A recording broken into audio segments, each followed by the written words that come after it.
Avec le dispositif Olympe, l'idée c'était de pouvoir répondre à notre public, c'est-à-dire les femmes qui ont des enfants de moins de 3 ans ou qui sont enceintes, qui se retrouvent dans une difficulté en termes de logement et qui à présent étaient hébergées en chambre d'hôtel. Vous imaginez bien que l'accueil en chambre d'hôtel pour une femme seule avec des enfants de moins de 3 ans ou enceinte ou avec même plusieurs enfants, l'accueil hôtelier n'est pas du tout satisfaisant en termes de conditions de vie pour leur autonomisation, pour le bien-être des enfants, pour le bien-être de toute la famille. Notre projet en fait, c'était d'avoir 3 T3 qui puissent héberger, loger en fait des personnes de façon plus durable que la nuit d'hôtel.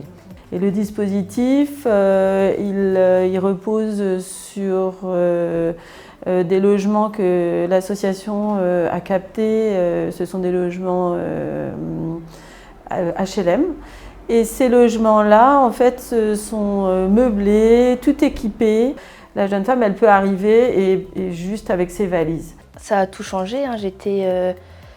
J'étais un peu à gauche à droite, on va dire, avec ma fille, donc c'était pas évident. J'avais toujours des grosses valises, j'allais chez mes amis, j'allais un peu chez ma mère le week-end.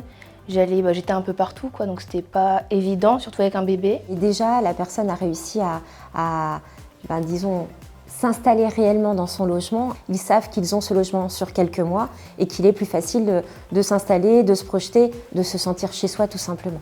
Maintenant que je suis ici, j'ai pu m'installer. Je suis à un endroit fixe, on va dire, tout le temps. C'est mieux, même pour ma fille, elle a son cocon, on va dire. Elle est tranquille, quoi, parce que la ballottée de gauche à droite, c'était pas le meilleur pour elle. C'est la stabilité, c'est bien. Le département, jusqu'à présent, payait les chambres d'hôtel pour ces personnes hébergées à l'hôtel. Donc là, en fait, on a fléché une enveloppe de 42 000 € par an, donc c'est sur 2 ans ce projet, de manière à pouvoir payer le loyer de ces logements. Donc les femmes n'ont pas à payer le logement qu'on leur met à disposition par le biais de sillage, mais peuvent en bénéficier en fait pendant au moins 6 mois. Ça a changé beaucoup de choses, hein.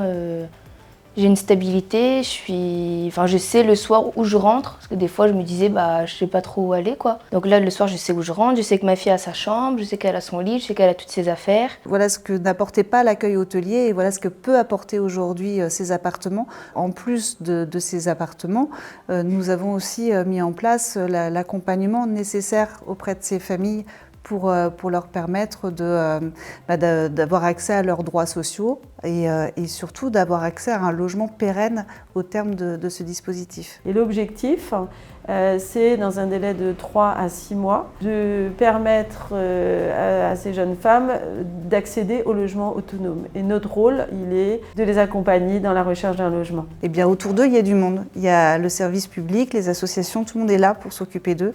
Et ça, c'est quelque chose d'extrêmement riche dans ce parcours et donc ça offre de belles perspectives pour l'avenir. Et grâce à eux que je suis là, que j'ai pu bénéficier de tout ça, qu'avec ma petite fille je suis bien aujourd'hui, c'est une grande aide, quoi. Si le logement n'est pas là, tout le reste ne peut pas se mettre en place.